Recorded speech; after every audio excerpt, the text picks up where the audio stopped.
dengan ayunan lagu yang mengharukan. Saudara akan dilepas dengan air mata yang bercucuran.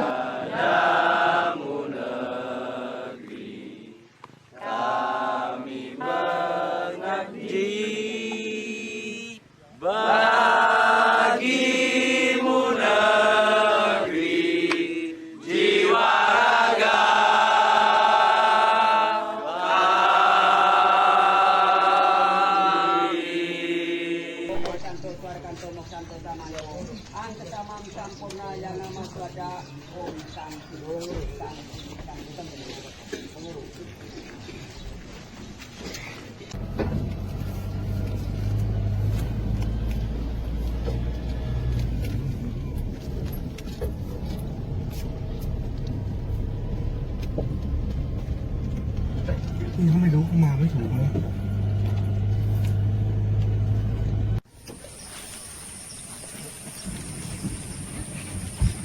Vas next.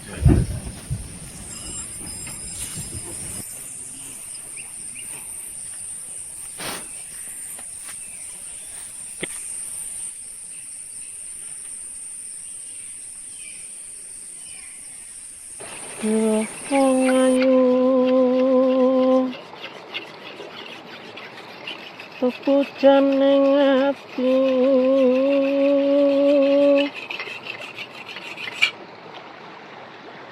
muslirani kang tansah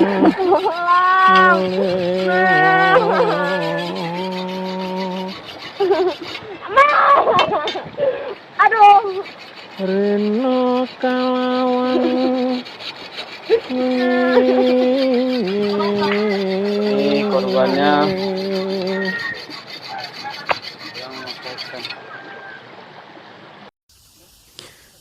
Misteri dan rasa ingin tahu adalah sebuah pemicu kemana arah pengembaraan itu akan tertuju. Pada tahun 2006 silam, sebuah bencana longsor tak hanya menimbun sebuah perkampungan kecil yang kemudian dinyatakan hilang.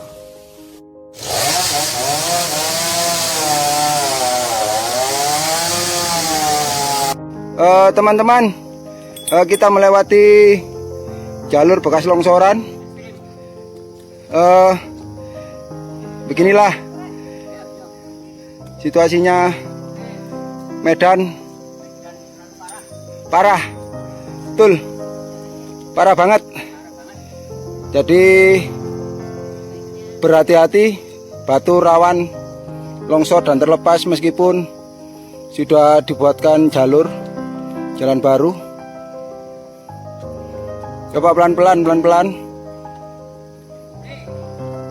Cari pijakan yang kuat. Hanya yang bernyali yang mampu melewati jalur ini. Sebab mundur adalah pengkhianatan. Maju terus, pelan-pelan.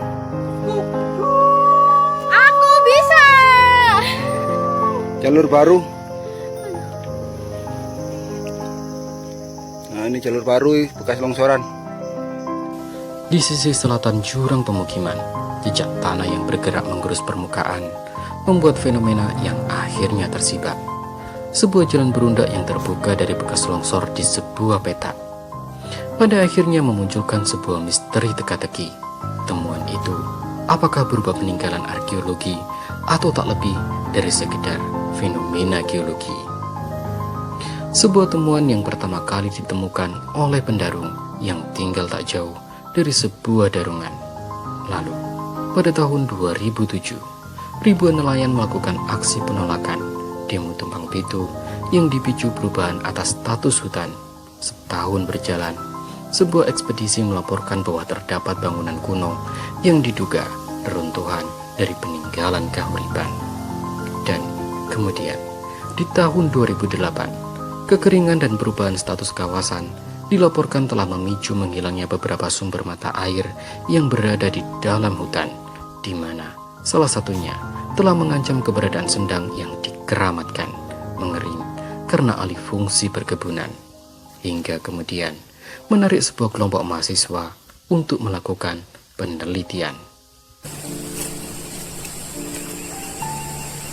Orang Pedawe itu sangat mempercayai sumber daripada kehidupan kita, salah satunya adalah air. Mari kita bersama-sama bergandengan tangan melestarikan sumber-sumber mata air yang ada di tanah kelahiran kita untuk keberlangsungan anak cucu kita dan masa depan. Ketimpangan akses terhadap sumber daya air dan potensi perebutan akses terhadap air bersih menjadi tantangan serius hari ini dan di masa depan. Nah, ternyata walaupun hijau di mana-mana, ternyata krisis air itu nyata. Menanam itu sangat mudah, merawatnya itu paling susah. Saya yang ketua sahabat Arab itu kita main-main ya, lihat mata air itu kok sekarang yang dulunya enak buat mandi kok mulai surut. Iseng-iseng tanya apa ada bibit untuk ditanam di mata air. Ternyata nggak ada di toko pembibitan, nggak ada yang jual. Teringin adanya sudah berbentuk bonsai. Jadi kita belajar cara menanam dingin. Ya kita biasanya itu sekitar 1 bulan 2 bulan saya minta lihat fotonya itu masih hidup apa enggak, terus dirawat apa tidak. Monggo yang mau melestarikan mata air, kalau ingin bibit tanaman fikus atau penunjang mata air itu langsung bikin surat aja, permintaan bibit aja mau ditanam kemana terjaga. Kita lebih banyak langsung merangkul ke masyarakat sebenarnya, karena mereka juga bingung kadang mencari bibit itu kemana. Kadang minta ke dinas, kadang kan tidak punya stok untuk itu. Dulu awal-awal kita mau melakukan kegiatan itu susah mencari bibit. Akhirnya bagaimana kita bisa mandiri, minimal untuk mensupport kegiatan kita. Akhirnya kita ya ini buat pembibitan seperti ini. Ini adalah dari adanya lokasi sumber mata air, ini yang paling besar. Artinya kalau kemarau yang habisnya paling lama yang ini. Jadi kalau musim kemarau itu yang barat habis pasti larinya ke sini. Nah, kalau kayak gini masih musim hujan yang menggunakan sekitar 15 kepala keluarga atau sekitar 45 orang. Tapi kalau kemarau sudah datang, nanti warga yang barat pasti ke sini sekitar 6 rumah untuk digunakan kebutuhan sehari, masak, mandi, nyuci, atau untuk meminum ternak, memberi minum ternak. Nah, harapannya kelak dengan adanya regularisasi atau penghijauan area sekitar mata air sini, jadi mata air ini bisa bertahan di waktu musim kemarau.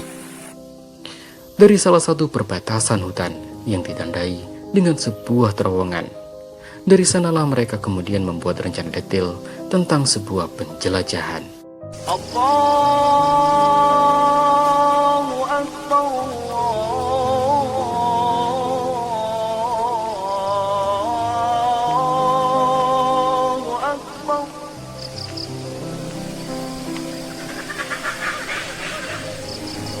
Kami memulai ekspedisi hingga ke jalur selatan, ke sebuah desa.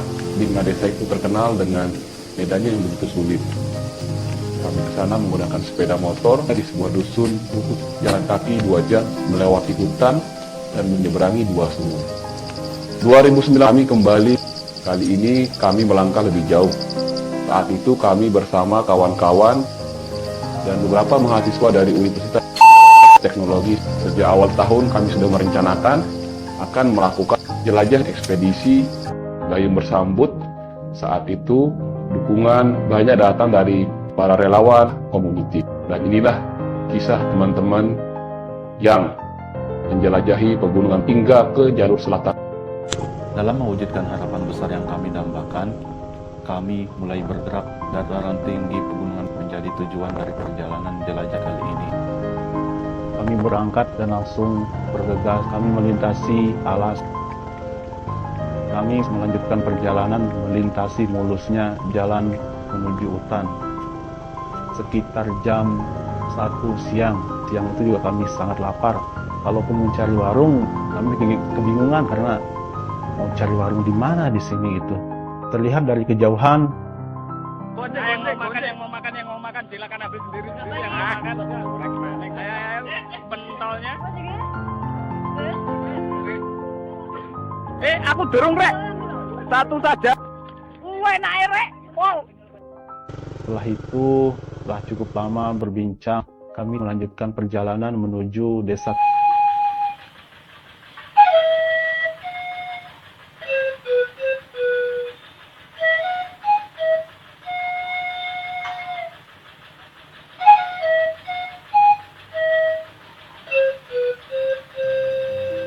Kami bergegas melanjutkan perjalanan untuk menuju hutan.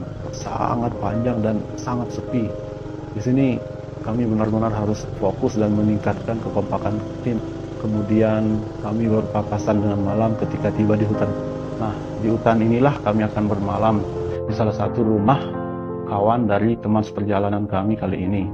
Subuhnya kami melanjutkan perjalanan ketika matahari terbit. Kami melipir ke kanan. Kami sempat bertanya pada masyarakat lokal, Pak, kira-kira bisa berapa jam? Masyarakat lokal mengatakan, paling nggak nyampe 1 jam, paling 30 menit nyampe. Dan itu versi masyarakat lokal. Kami yang orang luar hampir 1,5 jam baru kami bisa tiba di desa. Kami melewati desa pertama yang terkenal dengan mata airnya yang begitu melimpah. Kemudian ke wilayah yang lebih tinggi. Nah, dusun inilah atau desa inilah batas pertemuan antara jalan aspal dengan jalan tanah. Jalanan menuju desa ini ternyata jauh lebih hancur lagi dari jalanan-jalanan sebelumnya yang kami lewati. Di sini asli benar-benar mental kami diuji, tenaga kami terkuras, fokus kami buyar. Beberapa kawan harus turun menjadi penjaga motor kami yang siap dengan tubuh mereka mengamankan motor kami karena jurang yang begitu menurun, kemudian berlumpur dan sangat becek. Jalanan masih begitu hancur, turunan berkelok-kelok dan turunan jauh lebih panjang dari turunan-turunan yang sebelum-sebelumnya.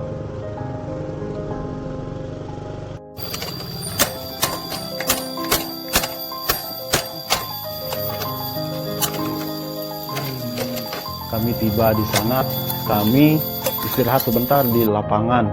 Setelah itu, kemudian sekitar jam 4 sore kami berjalan hingga tiba salah satu hutan. Kita menurun ya ke lembah sungai, ketinggian sekitar 8 meter.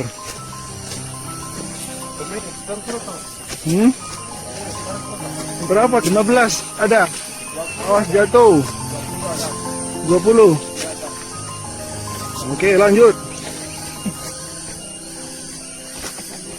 1, 2, 3, 4. Ekspedisi hutan larangan mengarungi semak-semak, bukit, sungai, belukar. Inilah aliran sungai, hati-hati banyak duri. Tergelincir nanti. Gimana? Lurus? Lebat. Oke, kita mendaki lagi ke atas bukit.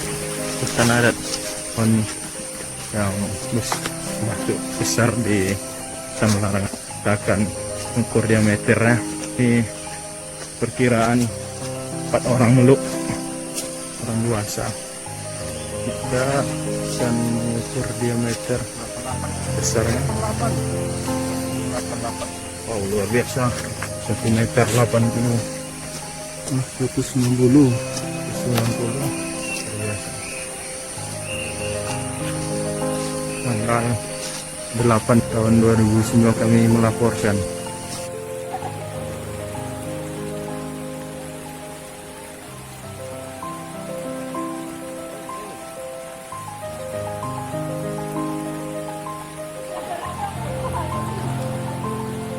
Ketika tiba di hutan, matahari sudah tenggelam, hari sudah malam dan kami memutuskan untuk rehat sejenak. Setelah rehat, kami kemudian melanjutkan perjalanan.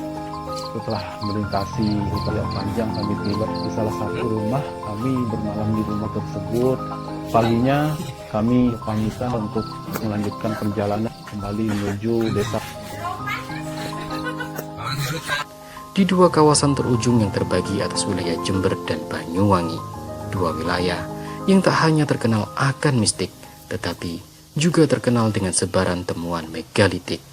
Dua kawasan yang telah ditetapkan sebagai sebuah titik pada suatu lahan darungan dengan jejak peninggalan kuno di dalam sebuah hutan yang biasa disebut dengan Wono. Oke.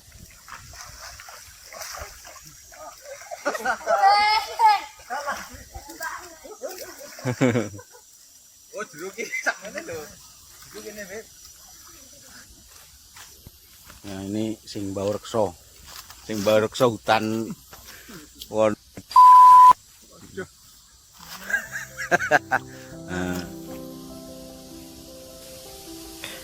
Tak seperti yang ada di benak saya, bahwa ternyata kisah mahasiswa itu ternyata benar adanya.